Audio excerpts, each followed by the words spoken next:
पहले ये सरकार 3 एंटी फार्मर बिल लेके आई, 1.5 साल तक किसान सड़कों पे रहा, संघर्ष करता रहा। पंजाब ने अगुवाई की और उसके बाद वो जो तीनों कानून वापस लेने पड़े सरकार को, क्योंकि किसान की रोजी रोटी का सवाल था। उसके बाद सर अग्निवीर के माध्यम से लाखों नौजवानों का जो है फ्यूचर, भविष्य से खिलवाड़ किया गया, जो देश की सेवा करने चाहते थे। और नौजवानों ने कितने समय, लंबे समय तक और आज भी वो संघर्ष कर रहे हैं, क्योंकि अग्निवीर के माध्यम से ना सिर्फ एम्प्लॉयमेंट बल्कि जो देश की सेवा करना चाहते हैं नौजवान, उनको भी रोका जा रहा है। उसके बाद सर अभी पूरे सेशन के दौरान हमने देखा कि इंडिया और यूएस ट्रेड डील हुई है। इसके माध्यम से पूरे देश के किसानों को, खासकर जो डेयरी किसान हैं, डेयरी फार्मर हैं, उनकी रोजी रोटी बिल्कुल खत्म करने की साजिश जो हो रही है। और अभी तक सरकार नहीं बता पाई क्या दबाव है। और अब जो ये इंडस्ट्रियल रिलेशन कोड के माध्यम से वो मजदूर जो इस देश की बुनियाद है सर, इस देश की डेवलपमेंट में, इस देश की तरक्की में सबसे बड़ा अगर योगदान है किसी का तो वो हमारे मजदूर भाइयों का है। लेकिन जिस तरीके से इस कोड के माध्यम से, चाहे वो समय की बात हो 8 घंटे से 12 घंटे, और मुझे तो लगता था और इसको डिसिप्लिन करने की जरूरत थी, उनको तो परमानेंट रोजगार देने की जरूरत थी।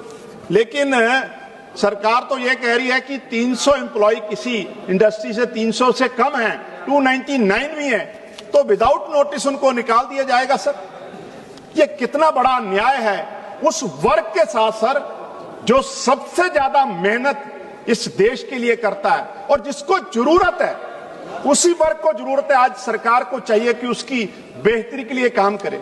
इसके साथ अगर उनका जो डेमोक्रेटिक राइट है सर, उनकी ट्रेड यूनियन, उस पर भी लगाम लगा दी गई सर। ट्रेड यूनियन के माध्यम से अपने अधिकारों की वो लड़ाई लड़ते थे, लेकिन जिस तरह की इसमें पैमाना रखा है कि किसी भी यूनियन के अगर 50 से कम मेंबर है तो वो यूनियन रजिस्टर्ड नहीं हो सकती। ये तो सरासर अन्याय है सर। ये मुझे लगता है जो फेडरल हमारा संविधान का बेसिक स्ट्रक्चर है, उसकी स्पिरिट के खिलाफ है सर। इसी तरीके से सर आज जरूरत थी कि उनको जो मिनिमम वेजेस है, वो एक मिनिमम वेजेस जो है उनके लिए निर्धारित किया जाता सर। लेकिन इस कोड के माध्यम से जो इंडस्ट्रियल रिलेशन अमेंडमेंट कोड 2026 है, मिनिमम वेजेस जो है वो भी खत्म कर रहे हैं। आज तो जरूरत थी इसको प्रिस्क्राइब करते, एक पॉलिसी बनती, जो मजदूर है अनऑर्गेनाइज तरीके से जो काम कर रहे हैं उनको एक मिनिमम वेज दिया जाता है।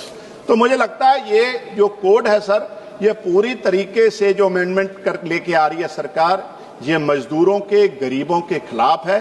सरकार को इसको वापस लेना चाहिए और मैं इसके विरोध में यहां खड़ा हूं। आपने मुझे इस अहम बिल पे बोलने का मौका दिया, बहुत बहुत धन्यवाद।